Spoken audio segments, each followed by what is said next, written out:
අපේ සමීපතම අසල්වැසියා තමයි හඳ. ඔයාල දන්නවනේ අපේ හඳ පෘතුවිය වටේට පරිභ්‍රමණය වෙන හින්ද තමයි වඩදිය බාදිය වගේම චන්ද්‍රග්‍රහණ වගේ දේවල් ඇතිවෙන්නේ. ඒත් හඳ එක පාරටම පෘතුවිය පැත්තට එන්න පටන් ගත්තොත්. අද අපි බලමු එක පාරටම අපේ හඳ පෘතුවියට කඩාගෙන වැටුණොත් අපිට මොකද වෙන්න කියලා.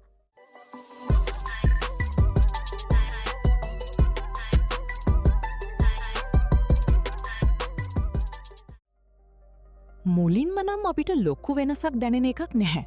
හැබැයි දවස් ගෙවී අද්දී හඳේ ගුරුත්වාකර්ශණය නිසා මුහුදුරල වෙනදට වඩා ගොඩක් ඉහලට එන්න පටන් ගන්නවා.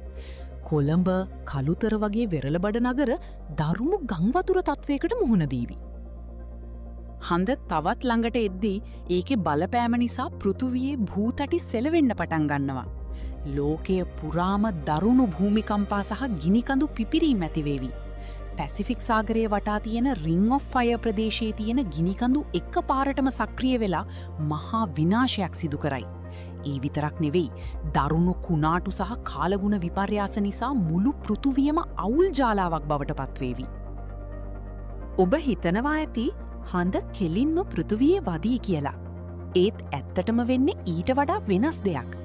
හඳ පෘතුවියට කිලෝමීටර් 18,000ක් විතර ළඟටාවම පෘතුවියේ ගුරුත්වාකර්ශණය හඳේ ශක්තියට වඩා වැඩි වෙනවා. මේක විද්‍යාවේදී හඳුන්වන්නේ රෝච් ලිමිට් කියලා. මේ සීමාවටාවම හඳ කෑලි දහස් ගණනකට කැඩිලා යනවා.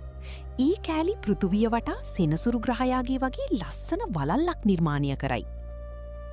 මේ අලුත් වලල්ල නිසා පෘතුවියට ලැබෙන හිරු එළිය අඩු වෙනවා.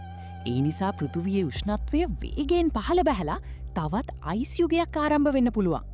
පැලෑටිවලට හිරු එළිය නැති නිසා ඔක්සිජන් මට්ටම අඩු වෙනවා. සංනිවේදන සැටලයිට් සියල්ලම විනාශ වෙලා යන නිසා ලෝකයම හුදකලා වේවි. හඳ කඩා වැටීම ලස්සන වලල්ලක් ඉතිරි කළත් ඒක ජීවයේ අවසානය සනිටුහන් කරાવી. ඉතින් අද වීඩියෝ එකකින් අපි කතා කරපු මේ දේවල් ඇත්තටම වුණොත් පෘතුවියට මොන වගේ ඉරණමක් අත්වෙයිද කියලා දැන් ඔබට පැහැදිලි නේද? විශ්වයේ තියෙන මේ වගේ අමුතු සහ කුතුහලයේ පිරුණු දේවල් ගැන තවත් දැනගන්න අපි channel එක subscribe කරන්න අමතක කරන්න එපා. එහෙනම් මේ වගේම තවත් වීඩියෝවකින් අපි ඉක්මනින්ම හමු වෙමු. ඔබට සුබ දවසක්.